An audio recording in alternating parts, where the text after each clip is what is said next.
শুরুতে থাকছে সুনাম, এরপর বিস্তারিত। ছাত্রলীগ এবং পুলিশের হামলা, সাধারণ শিক্ষার্থীরা আহত সহস্রাধিক এবং 6 জন নিহত। এদিকে দেশবাসীকে শিক্ষার্থীদের পাশে দাঁড়ানোর আহ্বান ফখরুলের। জানিয়ে দেব শিক্ষার্থীদের কর্মসূচিতে সবাইকে অংশগ্রহণের আহ্বান গণতন্ত্র মঞ্চের। আরও থাকছে সময় মতো যথাযথ অ্যাকশন নেওয়া হবে বলছেন ওবায়দুল কাদের। এবং সবশেষ জানিয়ে দেব যুক্তরাষ্ট্রের দাবি ভিত্তিহীন, সহিংসতাকে উস্কে দিতে পারে বলছেন পররাষ্ট্র মন্ত্রণালয়। এতক্ষণ শুনছেন সংবাদ শিরোনাম, এবার জানুন পুরো বিস্তারিত। হামলা, সংঘর্ষ, গুলিতে 6 জন নিহত।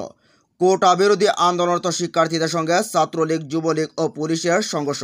হামলায় 3 জেলায় 4 জনের মৃত্যুর খবর পাওয়া গেছে। এর মধ্যে চট্টগ্রামে আন্দোলনকারী শিক্ষার্থীদের উপর ছাত্রলীগের হামলা, 3 জন নিহত হয়েছেন। ঢাকা কলেজের সামনে শিক্ষার্থীদের সঙ্গে যুবলীগ ছাত্রলীগের সংঘর্ষের সময় 2 জন নিহত হয়েছেন। রংপুরের সংঘর্ষের সময় পুলিশের গুলিতে রংপুর বেগম রোকেয়া বিশ্ববিদ্যালয়ের এক শিক্ষার্থী মারা যান। স্টার রিপোর্টার চট্টগ্রাম থেকে জানান, চট্টগ্রামে কোটা সংস্কারের দাবি আন্দোলনরত শিক্ষার্থীদের সঙ্গে ছাত্রলীগের সংঘর্ষে 3 জন নিহত হয়েছেন। মঙ্গলবার বিকেল 4টার দিকে ওই ঘটনা ঘটে। নিহতদের মধ্যে একজন চট্টগ্রাম কলেজের শিক্ষার্থী মোহাম্মদ আকরাম, বাকি 2 জনের পরিচয় পাওয়া যায়নি। এদিকে চট্টগ্রাম মেট্রোপলিটন পুলিশের কমিশনার সাইফুল ইসলাম জানান, হাসপাতাল থেকে আমরা 2 জনের মৃত্যুর খবর পেয়েছি। কোথায় কীভাবে তারা মারা গেছেন তা আমরা জানি না, তবে পুলিশ কোথাও বল প্রয়োগ করেনি। ঢাকা কলেজ সায়েন্স ল্যাব এলাকায় 2 জনের মৃত্যু। কোটা বিরোধী শিক্ষার্থীদের সঙ্গে ছাত্রলীগ যুবলীগের সংঘর্ষের সময় ঢাকা কলেজ এলাকায় আহত হয়ে এক যুবকের মৃত্যু হয়েছে। তার মরদেহ ঢাকা মেডিকেল কলেজ হাসপাতালে রয়েছে। দুই পক্ষের সংঘর্ষের সময় ঢাকা কলেজ এলাকায় ছাত্রলীগ ও যুবলীগের নেতাকর্মীদের অবস্থান নেন। অন্যদিকে সায়েন্স ল্যাব এলাকায় সাধারণ শিক্ষার্থীরা অবস্থান নিয়ে আছেন। প্রত্যক্ষদর্শীরা জানান, ঢাকা কলেজের কাছে পেট্রোল পাম্প এলাকায় ওই যুবক রক্তাক্ত অবস্থায় পড়েছিলেন। পথচারীরা তাকে উদ্ধার করে ঢাকা মেডিকেলে নিয়ে যান। সেখানে কর্তব্যরত চিকিৎসক তাকে মৃত ঘোষণা করেন। নিহত যুবকের পরিচয় নিশ্চিত হওয়া যায়নি। তার মৃত্যুর বিষয়টি নিশ্চিত করেছেন Dhaka medical police super in charge Bachchu Mia. অন্যদিকে সন্ধ্যার পর সায়েন্স ল্যাব এলাকার সিটি কলেজের পাশে রক্তাক্ত অবস্থায় একজন পড়েছিলেন। তাকে উদ্ধার করে পাশের পপুলার হাসপাতালে নেওয়া হয়। সেখানে তাকে পাঠানো হয় ঢাকা মেডিকেলে। হাসপাতালে নেওয়ার পর চিকিৎসকরা তাকে মৃত ঘোষণা করেন। বেরবি প্রতিনিধি জানান, রংপুরের পুলিশের সঙ্গে সংঘর্ষ চলাকালে গুলিবিদ্ধ হয়ে বেগম রোকেয়া বিশ্ববিদ্যালয়ের শিক্ষার্থী ও কোটা আন্দোলনকারীদের সমন্বয়ক মোহাম্মদ আবু সাইদ নিহত হয়েছেন। আজ বেলা 2:30টার দিকে এক ঘটনা ঘটে। নিহত শিক্ষার্থী বিশ্ববিদ্যালয়ের ইংরেজি বিভাগের 12তম ব্যাচের ছাত্র। তার বাড়ি রংপুরের পীরগঞ্জের খালাসপীরের জাফরপাড়ায়। প্রত্যক্ষদর্শীরা জানান, আজ দুপুরের বেরিবার ঘটনায় আন্দোলনকারী শিক্ষার্থীরা মিছিল নিয়ে শহরের লালবাগ এলাকা থেকে ক্যাম্পাসের দিকে যান। এরপর ক্যাম্পাসের প্রবেশের চেষ্টা করে পুলিশের বাধা দেয়। এক পর্যায়ে পুলিশের সঙ্গে তাদের সংঘর্ষ বাধে। তখন পুলিশ শিক্ষার্থীদের লক্ষ্য করে রাবার বুলেট ছুড়ে। বেরবি শিক্ষার্থী আবু সাইদের শরীরে অনেকগুলি গুলি লাগে। হাসপাতালে নেওয়ার সময় চিকিৎসক তার মৃত্যু ঘোষণা করেন। এদিকে দেশবাসীকে শিক্ষার্থীদের পাশে দাঁড়ানোর আহ্বান ফখরুলের। কোটা সংস্কারের দাবিতে আন্দোলনকারী শিক্ষার্থীদের আহ্বানে সাড়া দিয়ে সারা দেশের মানুষকে তাদের পাশে দাঁড়ানোর আহ্বান জানিয়েছেন বিএনপি মহাসচিব মির্জা ফখরুল ইসলাম আলমগীর। জাতীয় প্রেস ক্লাবে ভাসানী অনুসারী পরিষদের উদ্যোগে ন্যাশনাল আওয়ামী পার্টির সাধারণ সম্পাদক মশিউর রহমান জাদু মিয়ার 100তম জন্মবার্ষিকী উপলক্ষে এক আলোচনা সভায় তিনি একথা জানান। বিএনপির মহাসচিব বলেন, শিক্ষার্থীরা যে আহ্বান জানিয়েছেন তা সমুচিত ও যৌক্তিক। এই সরকার জনগণের বিরুদ্ধে অবস্থান নিয়েছে। শিক্ষার্থীরা যে আহ্বান জানিয়েছেন, আমি মনে করি সারা দেশের মানুষ সেই আহ্বানে সাড়া দেওয়া উচিত। সব রাজনৈতিক দলেরও তাদের পাশে এসে দাঁড়ানো উচিত। তিনি বলেন, আজকে দেশের অবস্থা ভয়াবহ পর্যায়ে দাঁড়িয়েছে। এখানে আইনের শাসন নেই, গণতন্ত্র নেই, এখানে মানুষের ন্যায় বিচার পাওয়ার অধিকার নেই, এমনকি কথা বলারও অধিকার নেই। এখন ঠিক কঠিন সময় আমরা অতিক্রম করছি। এই সময় যদি আমরা রুখে দাঁড়াতে না পারি, তাহলে পুরো দেশ ও জাতির অস্তিত্ব বিপন্ন হয়ে পড়বে। আমি স্পষ্ট করে বলতে চাই, এদেশের মানুষ ওরা জেগে উঠেছে। আমি বিশ্বাস করি যে জনগণ তাদের অধিকার আদায় করে নেবে।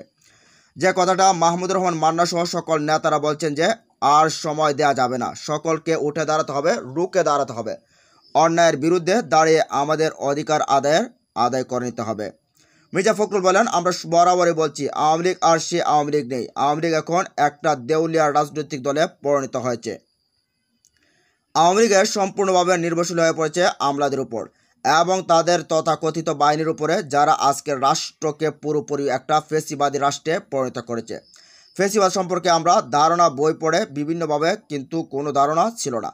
সোমবার ঢাকা বিশ্ববিদ্যালয়ে কোটা আন্দোলনকারীদের উপরে ছাত্রলীগের হামলার ঘটনা আমার মনে হয়েছে যে আমি ফেসিবাদ দেখেছি। আমি আমার চোখের সামনে দেখেছি যে যখনই কোনো কিছু দমন করতে হলে বিরোধী দলকে, বিরোধী মতকে, এমনকি ছাত্রদেরকে, দাবিগুলোকে তখন এভাবে তাদের দলের লোকজনকে দিয়ে, তাদের বিভিন্ন সন্ত্রাসীদের দিয়ে তাদেরকে লেলিয়ে দেওয়া এবং পুরোপুরি তাদের স্তব্ধ করে দেওয়া, এটা হচ্ছে সত্যিকারের অর্থেই ফেসিবাদ। তিনি আরও বলেন, আজকে সেই অবস্থা থেকে দেশকে বের হতে হবে। আজকে 53 বছর হয়ে গেল স্বাধীনতার।